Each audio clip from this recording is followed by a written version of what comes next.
Hello, আসসালামু আলাইকুম viewers. পৌরবাজার থেকে সুপারমার্কেট থেকে পৌরবাজার হয়ে টাউন হল ছেড়ে মৌবনের দিকে যাচ্ছিলাম।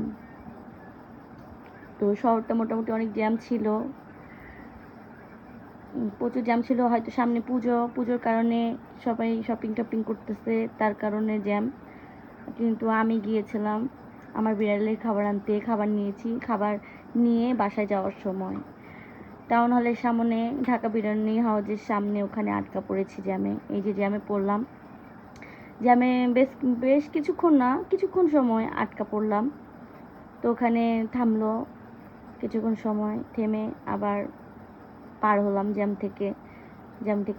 জ্যাম ছাড়লো, চলে গেলাম, সামনে এগোতে থাকলো।